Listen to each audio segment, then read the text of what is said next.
सो जितना हम ट्राई करते हैं चीज़ों को करने के लिए उतना ही हम उन चीज़ों को नहीं कर पाते हैं। फॉर एग्जाम्पल स्लीप, आप जितना सोने की कोशिश करेंगे उतना ही आप देखेंगे कि आप नहीं सो पाएंगे, और उसका रीज़न कि sleep is the ultimate form of relaxation. और आप रिलैक्स करने के लिए क्या कर रहे हैं, आप अपने आप को फोर्स कर रहे हैं। सोचिए आपको करना है रिलैक्स लेकिन अपने आप को फोर्स कर रहे हैं, तो रिवर्स डायरेक्शन में आप चल रहे हैं। आपने देखा होगा कि when you accept the fact that आपको नींद नहीं आ रही है तब आप कब सो जाएंगे आपको पता भी नहीं लगा। This is one example.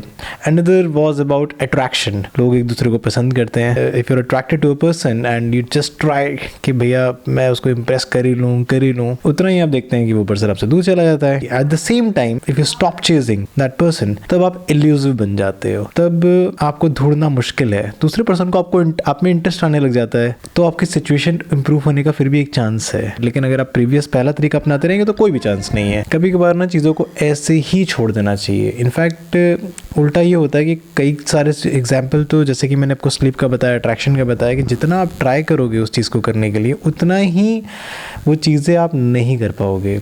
Zen philosophy है उई वे, आई थिंक यू वे और उई वे, एंड वहाँ पे इसको एक फ्लो स्टेट कहते हैं। फ्लो स्टेट इज समथिंग जहाँ पे आपका माइंड, आपकी बॉडी सब एक हो जाते हैं और आप कुछ भी काम कर रहे हो, आपको कोई भी एफर्ट लगता नहीं है। Like for example if you are in a flow state, और if you dancing then the dance you become the dance, if you are singing then you become the singer. Like you are the singer but then you totally merge into, कुछ अलग से नहीं होता है। So that is one thing. तो flow state में कैसे जाया जाए, एक्सेप्ट करके, बाय नॉट ट्राइंग हार्ड। आप जितना ट्राई करोगे उतना नहीं होगा।